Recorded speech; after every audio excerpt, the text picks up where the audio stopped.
Hello. Good afternoon. I hope that Sisonke isn't here, so I hope Frankie and I will be on our best behavior because we are generally two very misbehaving people. So, in fact, just before I was handed the mic, I asked Frankie whether he went around and told everyone in the book or not. You must have edited, we'll get to that you were writing the book. And what exactly did you say? Oh, he has one for me. Excuse me, Lay. Where is the teaspoon? I have to stir the sweetener into the coffee. Kina has to have things to Get make me a it teaspoon. work. Okay. So I did tell everybody in the book that's in the book, right? Not the people that didn't make it, but the people that are in it, that it was going to be something that was public. Because in the first rounds of conversation I was having with these wonderful men and women, I actually thought I was going to use it as the seed work for a documentary. And then that didn't quite happen. But later on I told them, well, it's going to be in print. And so everybody in the book, whether they agree or not with my conclusions, and most of them did, they all knew it was going to be public. Were there people that were unhappy? 1 or 2, 3 or 4? I think because of the subject matter, I think people were, I mean, there's a language now that people use these days, which didn't exist a couple of years ago, and I was talking to these people, and it doesn't exist to some of them, where somebody like Leah will tell you, oh, I feel seen. I feel seen. Yes. Because you've written about somebody with afro, you say, oh, yes. I feel seen. Yes. So there was that sentiment of these stories that we have in a world that demonizes us. You have put it in a way that's maybe true and unvarnished, but not necessarily making people look great, just saying this is what it is. Okay. So I don't know, I mean, many of them still live here in this country, and they live across Africa. But I don't know how many of those people would say that they were unhappy with the portrayal, because it wasn't about good or evil. It's just like, this is what is. Okay. Did you Were you unhappy? You've read it several times. It's not a new book anymore. You're always talking about it. I felt seen. Okay. Because, my dad was Kenyan. And 3 weeks before, in fact, no, 3 months, when my mom was pregnant, 3 months before I was born, my father manufactured a fight with my dad, and that was the end of the relationship. But my mom had met a good friend, Jonathan Carriara, who was also a friend to Uncle Ngugi, and he was an editor, and he took my mom in, and subsequently became my godfather, and he was gay. So as somebody who a lot of my beloveds are gay, queer, I felt seen. Even I felt seen because, so yeah, I always talk about that. Thank you. I see you, Kina. Thank you. Okay, let's talk about the process. Okay. How do you go about mining your own memories for a memoir? And do you trust everything you remember? No, I don't trust everything I remember. But, initially I was trying to write Lives of Great Men, not to be a memoir. I was trying to write Lives of Great Men more as a work of other people's lives and other people's stories, because of my training and my job as a journalist at the time, which basically you're trained that you're not really the story. It's really less about you and more about telling the story of the wonderful people who've opened themselves up to you.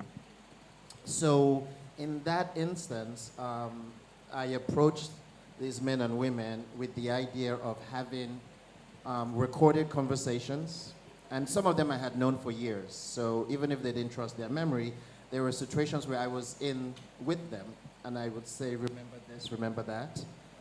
and then going through in terms of trying to verify everything that they said. Now, at a certain point, the work, it was your friend and my friend, our late friend, Binyavanga Wainaina, who at the time when I was trying to get the book sold, he said to me, GK, because he never called me Frankie, GK, you have to kill the journalist, right? And talk about yourself and talk about your own stories and how does that make sense with all of these men and women that you're talking about? And maybe that would be something that could work. And fortunately, my agent agreed, and so I have a memoir Had you that has many other people's lives in it. had you considered it as? Had you previously considered it and maybe I could do a memoir and shut that down because you didn't think you could do it, or it just never came to you as a memoir? It didn't occur to me to do a memoir because I didn't think that I was as interesting as the people that I was talking to. Mainly because a lot of the people that I was talking to, gay men and women across Africa, did not have certain kinds of privileges like I did. You know, when I was talking to fishermen and miners, these were men and women who are living across, let's say here in Ghana, for instance, never had a passport, have nowhere else to go, have to get married to that woman because that's the only way to stay safe, have to now spend the weekends in some inn because that's the only place they can have some intimacy. You know, in my own life, when things get too hot, I can move. You know, if things get difficult for me in Ghana, I can pick up and move. But these great men and women, they were living an existence that was quite smothering. They're not allowed to be queer, they're not allowed to be bisexual, they're not allowed to be gay, they're not allowed to be anything. And so you find these people having this performative lives where they're getting married, they're celebrating births, they're doing all the heteronormative things that their society says they should do, and then they're carving out these slices of their lives where they can be real people, where they can have love that is without judgment. And how do you do that? And so in terms of thinking about, okay, yes, of course I've done certain things, but I thought these men and women were really, really superstars in trying to, I mean, there's something that in America, when you are working in a corporate environment, and you speak a certain way, and then you go home and you speak a different way, it's almost like being bilingual or code switching. I felt that these men and women were doing what their society expected of them, and then they were finding ways to not give up on love and life. And to be able to say, well, every weekend he goes wherever he goes, and that's where he meets up with whoever, and whatever happens, happens. So I thought their stories were way more interesting than mine, because I can just pick up and leave now. In fact, if you annoy me, I'll just walk off the stage. You will and not. There's nothing you can do about it.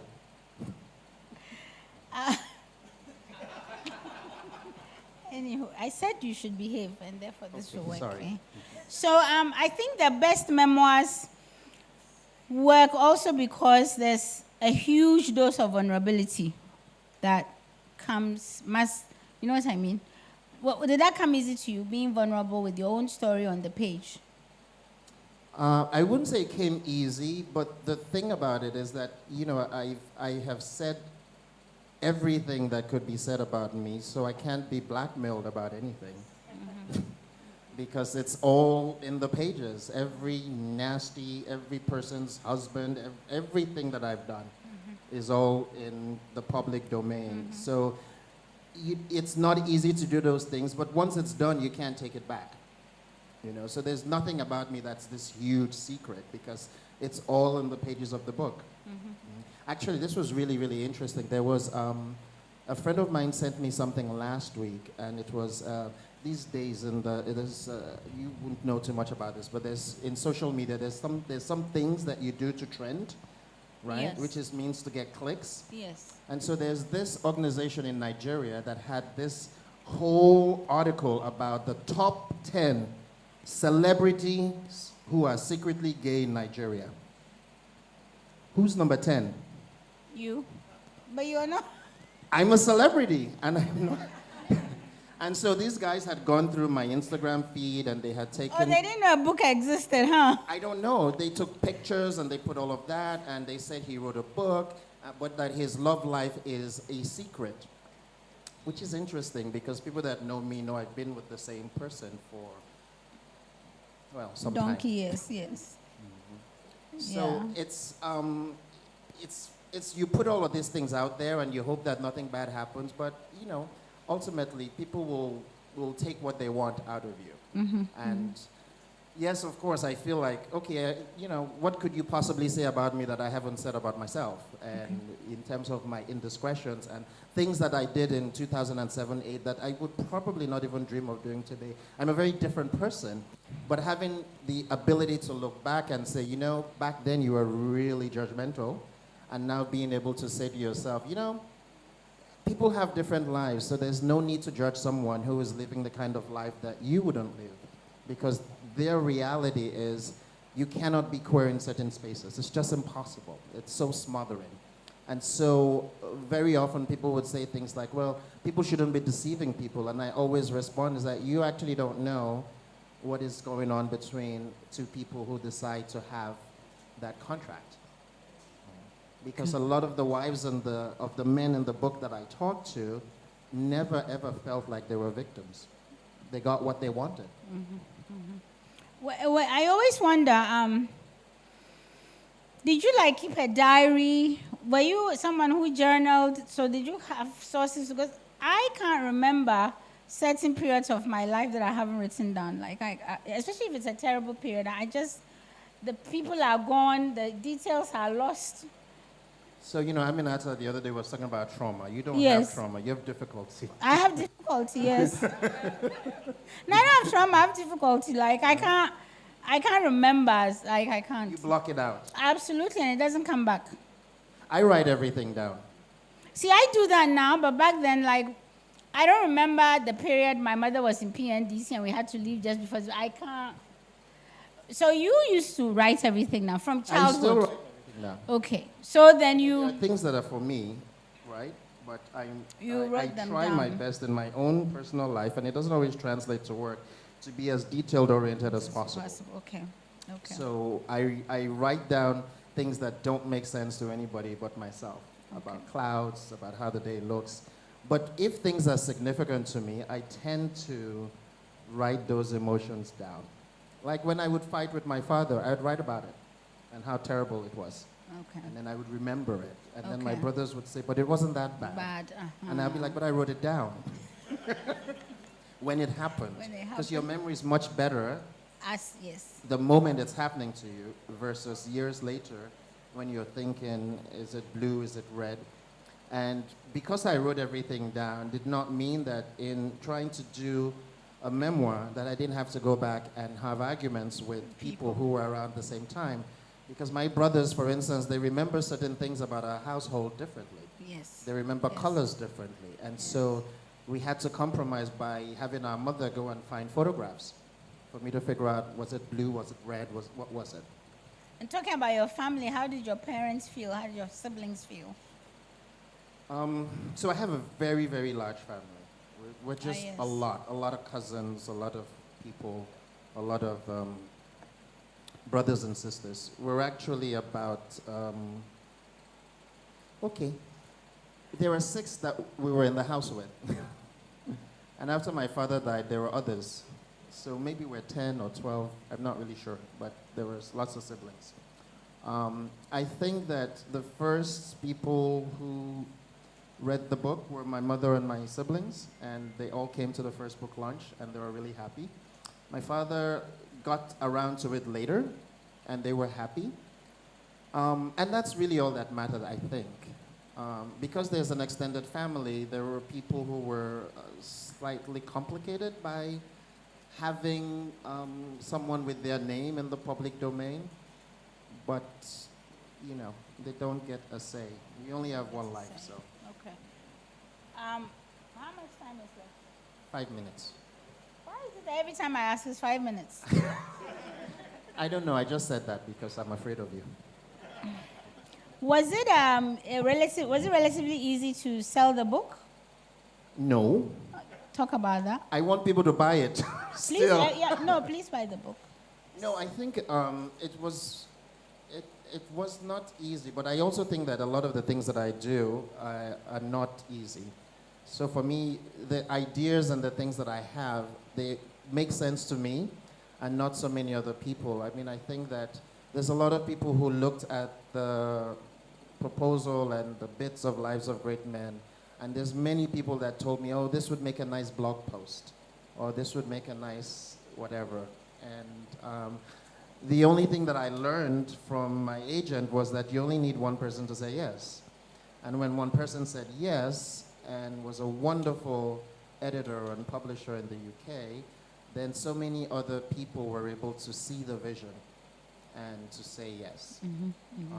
But I also think that it's not, having a book, if it's a good one, is a wonderful thing, and that's all that you can ask for, because I think at the end of the day, even if the book had sold just one copy, I'm proud of the finished product. Because if you never have anything else, you have that, right? Everything else that came afterwards is icing, because so very few people were able to see the value of queer African lives being put in the pages and a place where everybody can have access to. One of the reasons why I actually was determined that I would do a book with this was because I think it was in 2014 in Nigeria, my home country, there was a president named Goodluck Jonathan, who at the time of his re-election was just really down in the polls.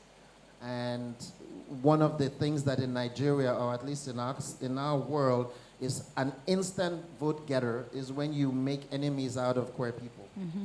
And so for him, what he did was that he immediately went and signed an anti-LGBTQ bill, one of the harshest on our continent at the time. And when the reporters came from CNN and BBC and everywhere came to Nigeria and were reporting the story, they would say things like, well, 99% of the population supports them, and that polls say that 100% of the population supports them. And I would always say, but who are you talking to? Because you didn't talk to my dad, you didn't talk to my friends, you didn't talk to all the people that we knew. And I recognized that that was a thing, because in India, they did the same thing. This is a country that has a civilization that predates everybody and lots of sexualities. And then they said the LGBTQ people were a minuscule minority, not enough to make a difference. And so then I thought, it is important that people have other sources for the journalism. You have to have other narratives there. And that was one of the reasons why I wanted so hard, whether the book sold or didn't, that there would be a different account of other African lives, so that we're just not all being put in this position where something happens, as we're seeing in Ghana now. There's a private member's bill where somebody coming in from the outside will say, well, all Ghanaians support it, so because they don't have anybody else, or there's no account that there are other people who may not be so vocal, but are actually exist. Yes. Please line up for questions. How much time do I have? I'm always being berated. Don't say 5. Okay. So You have 10 minutes. Sex in the book. Tell me. Tell you what? About the sex in the book.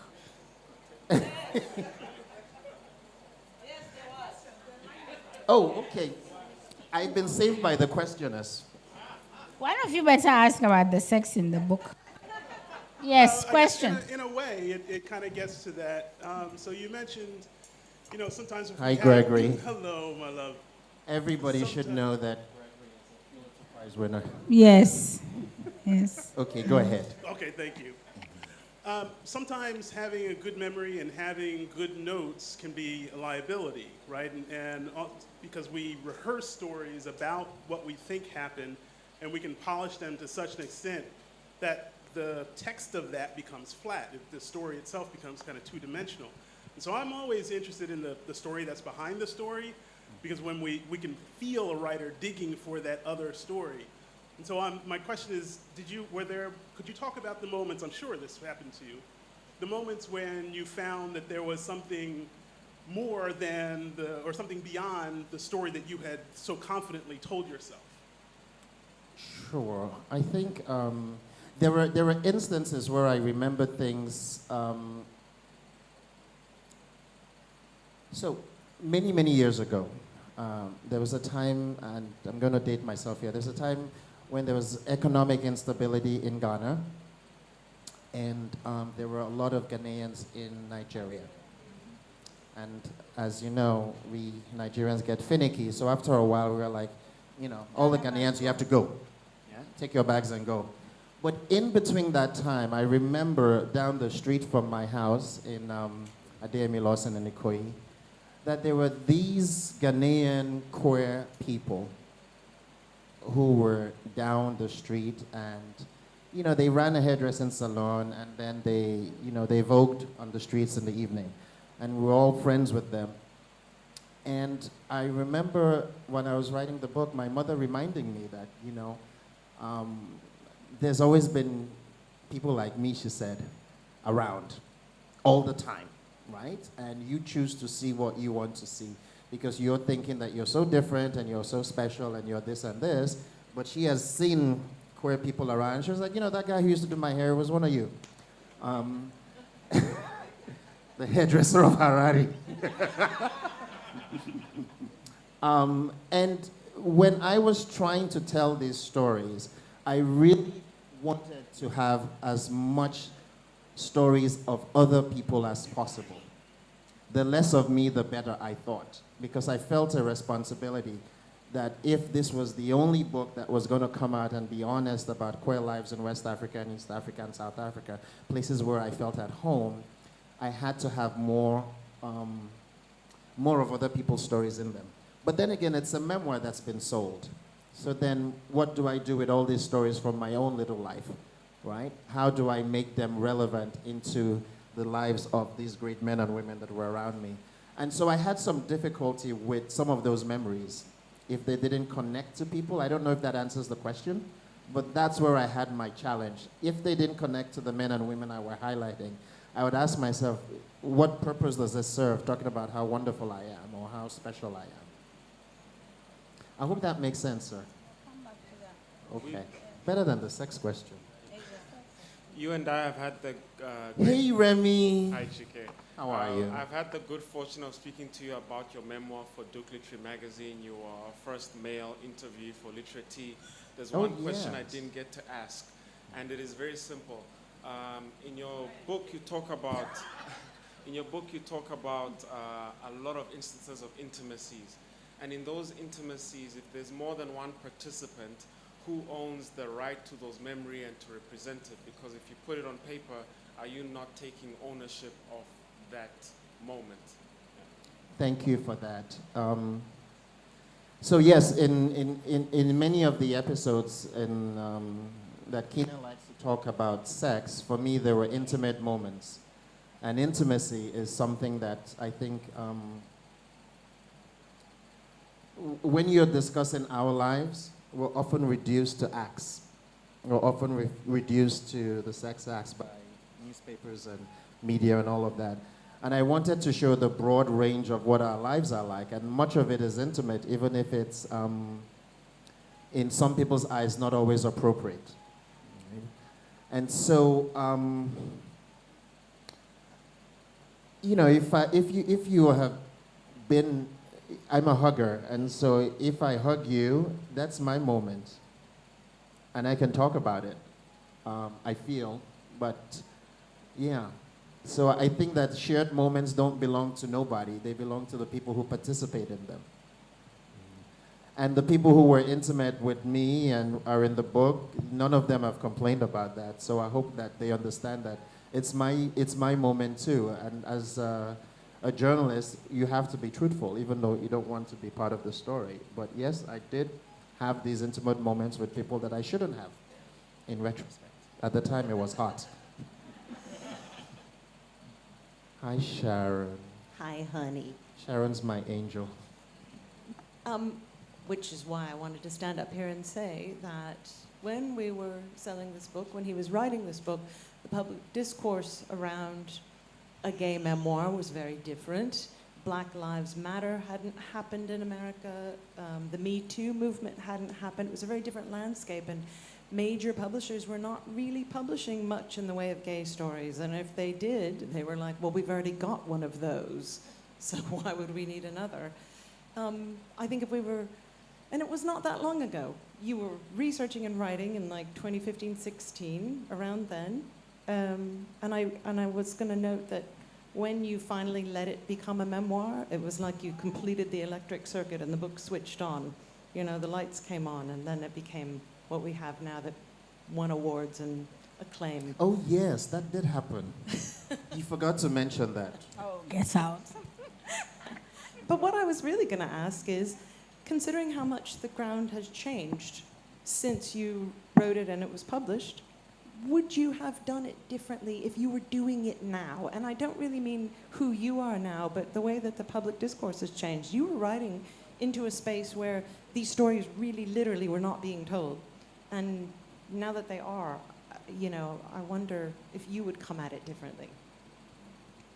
I probably would not come at it so differently, but I'd be even stronger in the process to deal with the rejection that came with it, knowing fully well that this was about community, right? This was about my people, my community, and it was very important for me to get these voices in a place that was recorded for the world, right? I think if I was doing this now, and a bunch of people that I respected and publishers that I liked and people that, you know, some of my old bosses who told me, you know, this is an academic book, this is not for the general population.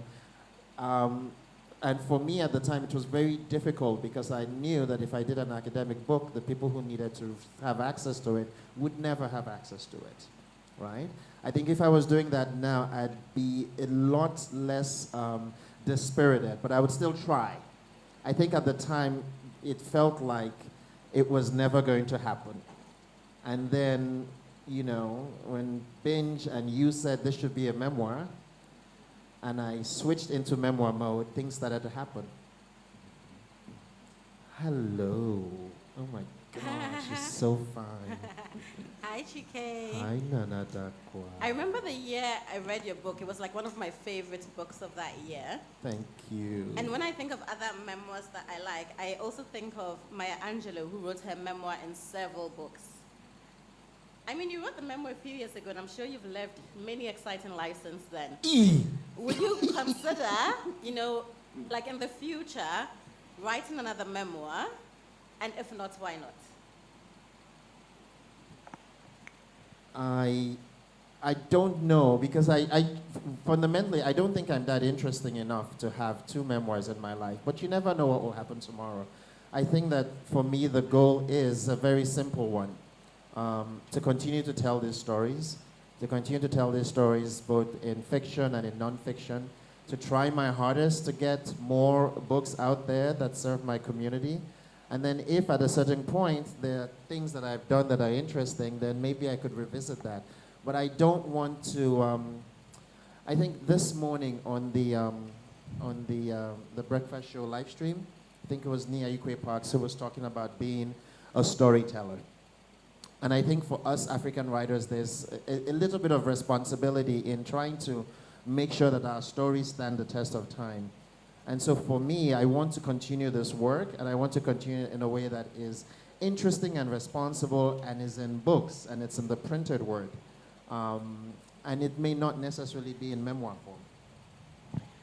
No, that is making sure that now we'll veer off somewhere, but you know, you're making me itch. I do not like. I'm making you itch? Because it's such I'm pressure. making you itch? Yeah, I'm itching.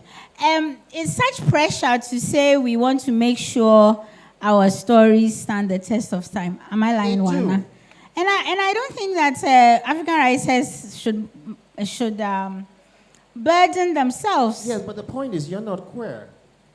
No, but I even mean, it's like in our stories. fact, I was our coming to that. Our stories don't always get a place. I understand that, but even before you made the comment about making sure it's the stories stand the test of time, what is also coming up is your story and your community. As I fully recognize, you are someone of your community. You intend to make the world better for your community. You want your community stories told. there seems to be, and I don't want to call it a tension or a struggle, right? But I think that it will stand the test of time, of necessity, because you wrote the story.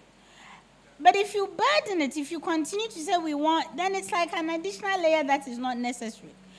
The story, yeah, I'm giving you freedom. Please clap for me. Please clap for Kina.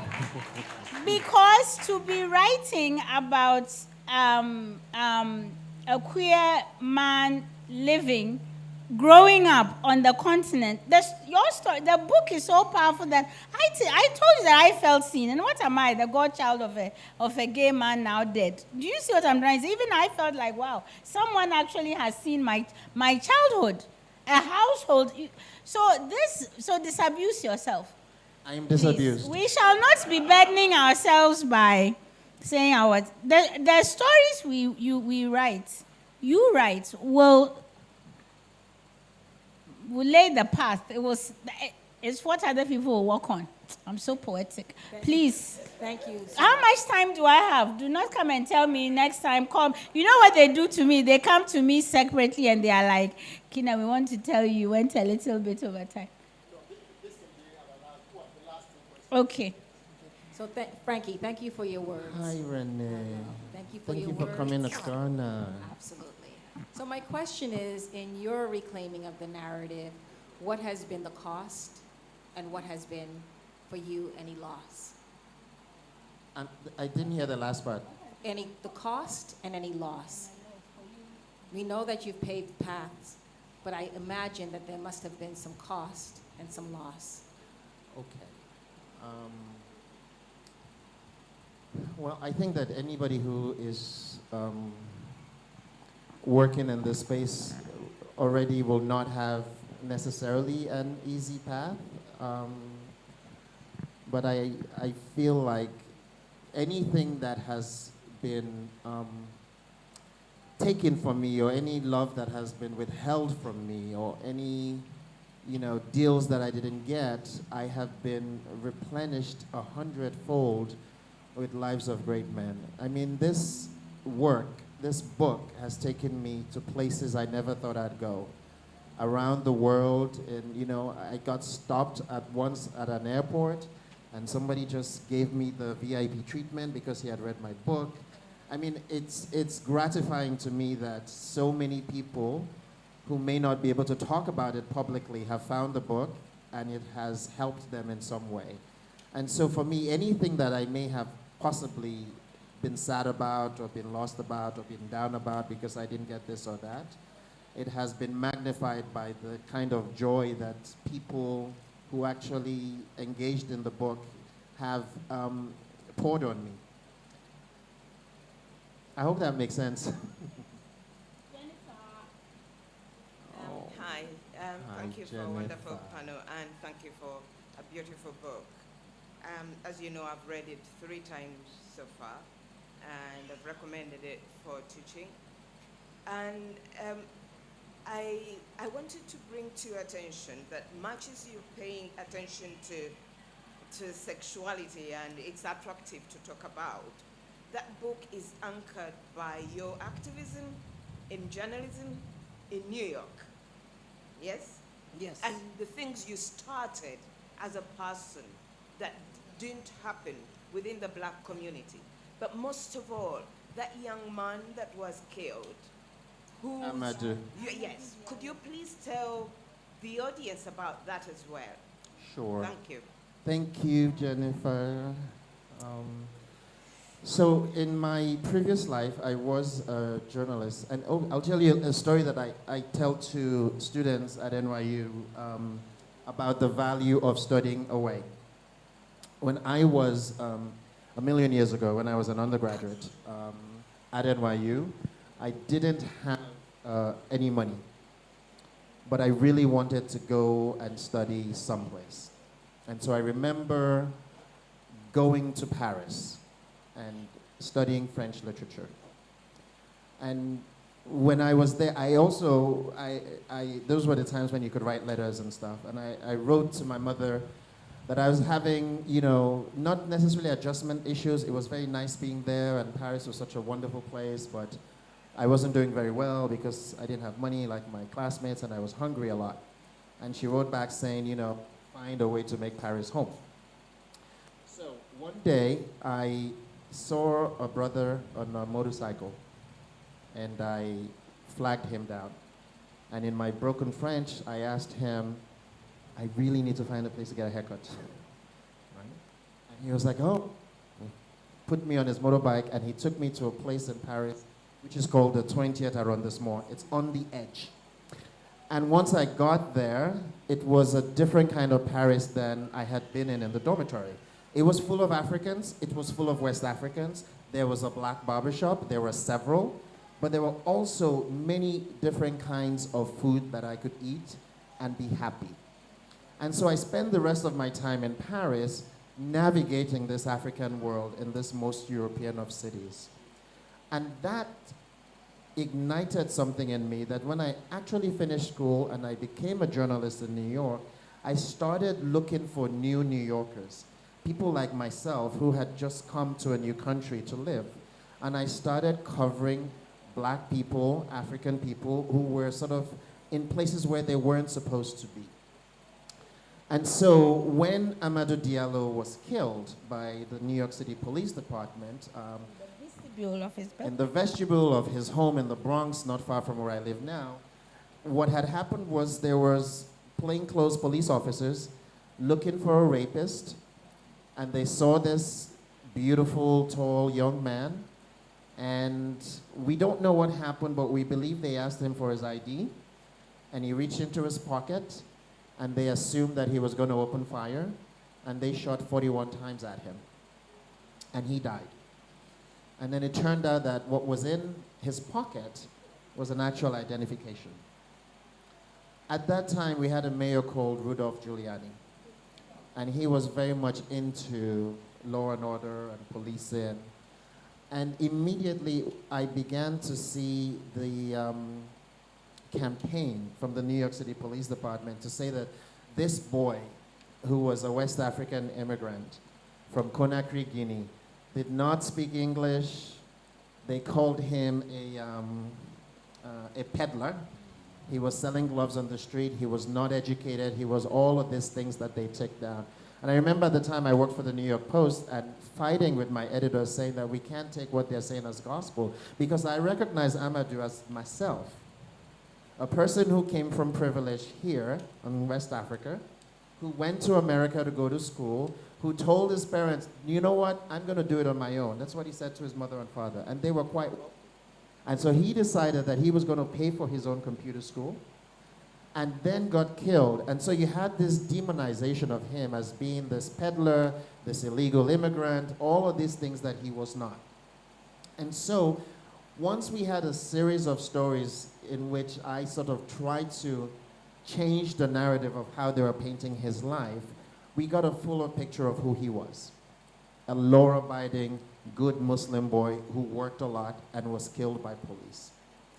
That triggered something in me that I had to use my journalism to be a little bit more responsible and to really look at my communities, the communities that don't often get the kind of recognition that they did.